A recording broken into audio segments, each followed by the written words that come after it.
Reveille Island ghost story was one of those kind of classic Native American lore stories.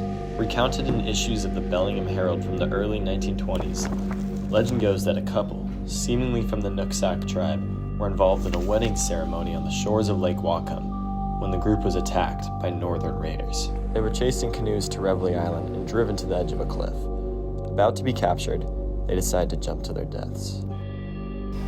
Never take me alive, and our love overcomes death. It was a howling. I understood you could hear the ghost. We, a group of student journalists, decided to go to the island ourselves in hopes of potentially unraveling the story, getting a sense of what really happened.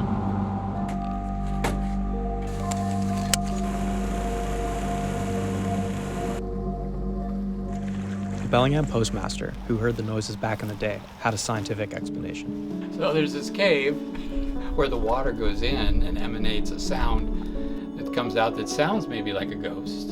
In 1962, a dam was built on Lake Whatcom, keeping the water at a steady level. No one has reported hearing the screams since. After exploring the island, listening for the howling, we heard nothing. Loose ends began to present themselves. Varying accounts from sources made it hard to decipher what was true and honest, or drawn out for entertainment. Photo archivist Jeff Jewell had an explanation for this confusion. It's easy to hear ghosts and scary noises, right? Like anywhere from an owl to the wind blowing through a tree can make a sound that is alienating and freaky, right? Hear that ghost? Oh, I do. You don't want to be the odd person out in the canoe going, I don't hear anything. We want drama. We want resolution.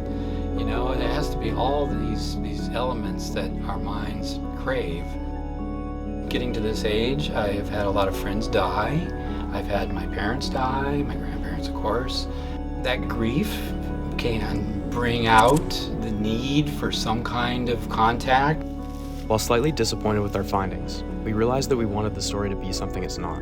But it is an illustration of how classic ghost stories can take a hold of the public, and even our group, over a century later. Kind of a fundamental psychological need for humans to have stories.